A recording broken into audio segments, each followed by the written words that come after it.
Today we're gonna be looking at the Breyer defense, which is a defense to the Ruy Lopez. And the Breyer defense starts with the move knight to b8 in the closed Ruy Lopez. This particular defense was firstly played by Gyula Breyer, a Hungarian chess grandmaster, and the idea of playing knight to b8 is to rotate this knight back to d7. So let's go through the opening moves. White plays e4, e5, knight f3, knight c6, defending the e5 pawn, and bishop to b5, pressuring the black position with this move bishop to b5. This is known as the RuyLopez or the Spanish game. And here black continues with the move a6. We don't take the knight entering the exchange variation of the RuyLopez, but we retreat our bishop back to a4, still putting pressure on black position. And after bishop to a4, black follows the main line with knight to f6. We castle, and bishop to e7 is black's choice, entering the closed RuyLopez. And after rook e1 defending the e4 pawn, black needs to do something because we are threatening to take this knight and then take this pawn. So he plays the move b5, bishop to b3 is practically forced, and d6 is played. We play c3, trying to put the central pawn on d4, and after castles, we must play the move h3, not allowing anything to come to g4 at any point of the game. And here is the starting position of many defenses to RuyLopez, and today we're gonna be looking, as I said, at Breyer defense, which is this move knight to b8 in the starting position of the closed RuyLopez.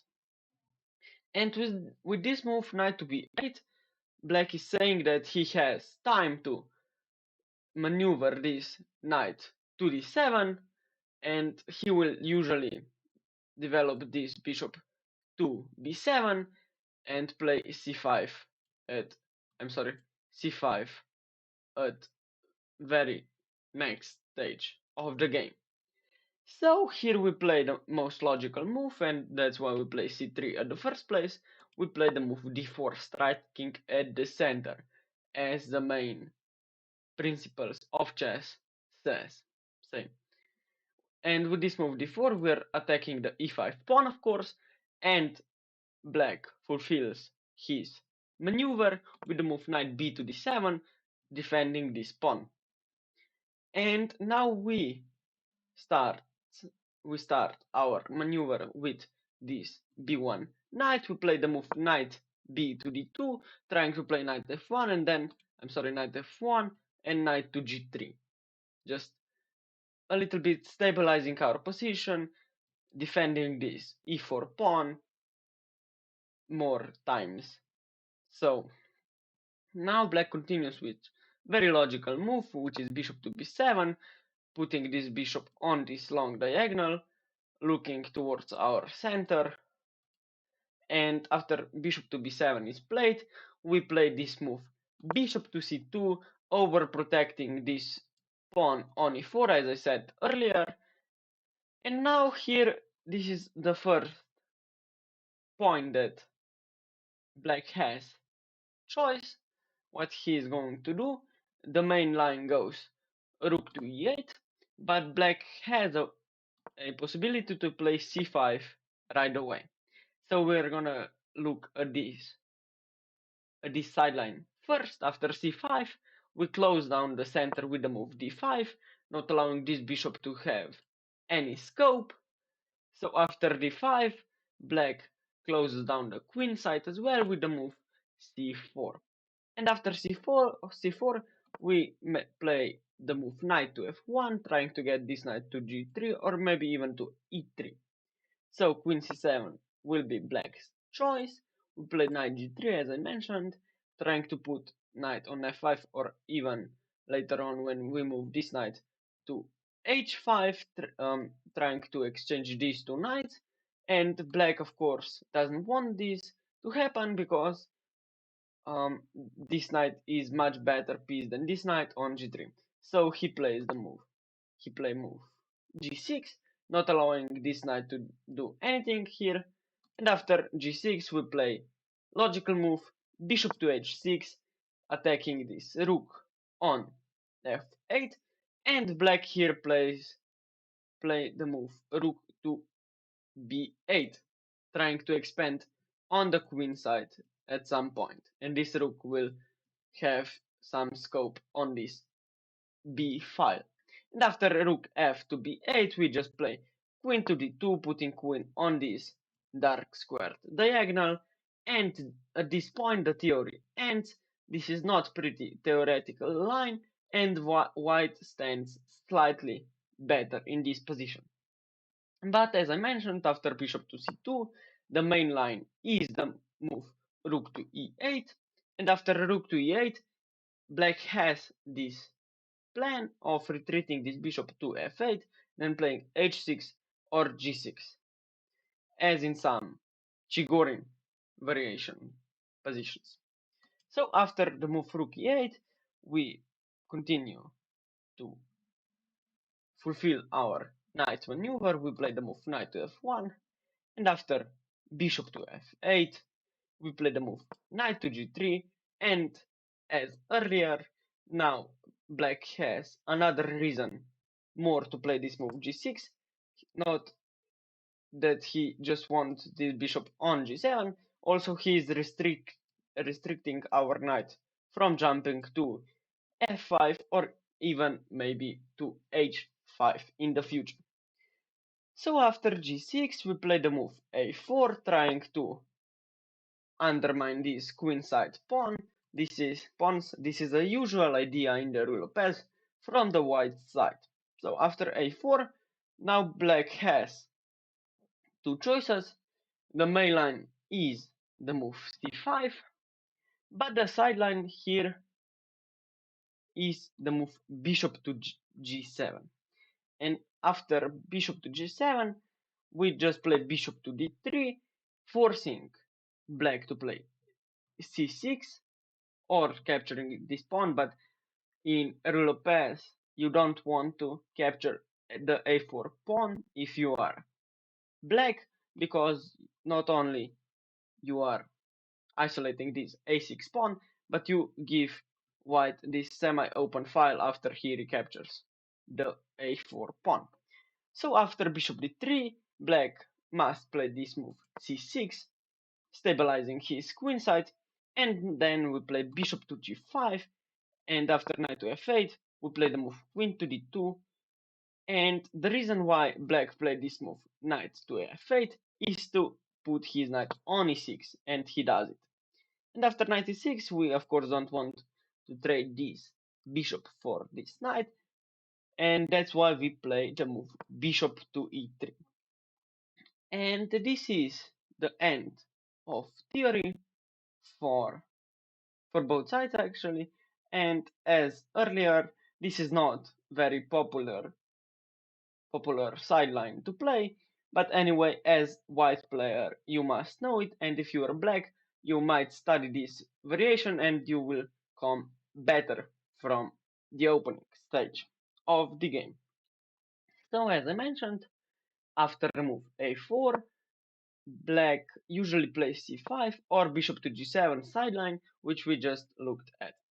So after c5, we play the move d5, and this is a common rule of thumb. After black plays this move c5, we want to play d5, close down the center and close down this very annoying bishop if it is open. But we play d5 and this bishop is not as good as we wouldn't play this move d5. So d5 is very important move, and after d5, black responds with the move c4, closing down his queen side, and if we were to take this b5 pawn, this rook is of course defended by this bishop and by this queen, so there are no tricks with a b5 and a b5. So after c4, we play bishop to g5, and in the Breyer defense, this bishop usually goes to g5 or if allowed to h6 of course. But in this position there is bishop on f8, so after bishop to g5, h6 will be played by black, and bishop e3 is still theory. And with this move bishop e3, we're trying to play queen to d2 and attack this h6 pawn. And this h6 pawn might be a weakness, but black always has this move king to h7, which is a common plan in these sorts of positions. So after bishop e3, the theory goes knight to c5, putting this knight on outpost. Well, it's not actually outpost, but white cannot play b4 because of en passant cb3. So after knight to c5, we play the move queen to d2, as I said, attacking this pawn, but in this particular variation, black plays h5, which is still theory, and now we play bishop to g5, and this is it's not outpost, but is a really good square for this dark square bishop. And after bishop to g5, black plays the move bishop to e7, and here we play a very interesting move. We play the move rook to a3, trying to double up. Trying to double up on the a file and threatening to take at some point, and then we have this a file that will open up. So after move rook to a3, knight f to d7 will be played, and we don't want to trade this bishop for this queen.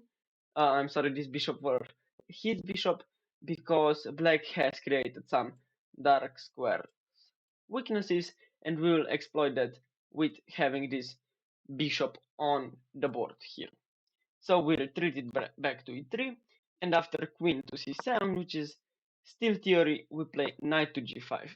And here the theory ends, and there is one sideline. After bishop to e3, black has the option to play bishop to f6, and after bishop to f6, we just fulfill our plan of doubling up on the a file with the move rook e to a1. So this is the end of the theory in the Breyer variation, but I must show you one more thing. In this position, after knight to b8, we looked at, of course, d4, knight bd7, knight bd2, bishop b7, bishop c2, rook to e8, and here we played the move knight f1, bishop f8 mainline, knight g3, g6, and in this position, white has a few options, two options. We looked only at a4, which is of course the mainline, but after g6, there is this move b3, and this move b3 it was really popular. Peter Leko he was playing in the World Chess Championship match against none other than Vladimir Kramnik, and he really likes this 15 b3 move, trying to put this bishop maybe to b2, maybe to a3, or even back to g5. And this move b3 also supports some c4 ideas later on.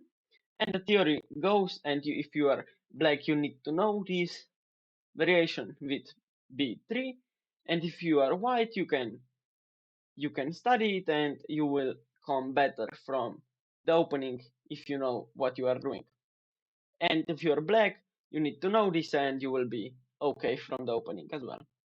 So after b3, bishop to g7 will be played, and now we close down the center with the move d5.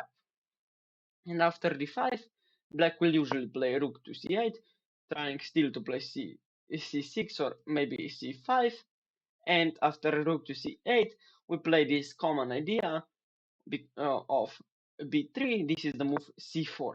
And after c4, we have created this pawn chain, and this bishop will be pretty good on a3 or on b2. Or maybe just trying to play bishop e3 and then queen to d2 is still an idea in these positions.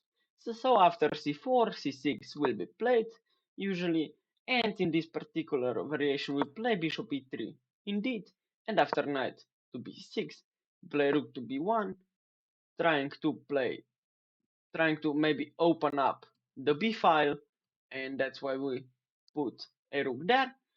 So after rook b1, queen c7 is the end of the theory, but there are a few games at the highest level from this position. And if you want to play this b3 move, this b3 variation, you can check out, of course, Peter Leko's games, and you can study a few variations, and you will come great from the opening stage of the game. So that's it. That's what I wanted to show you today in this Breyer Defense video. And if you haven't seen my RuyLopez basics video, make sure to go check it out. And if you like the video, make sure to click that like button and make sure to subscribe to follow more of my content. Bye guys!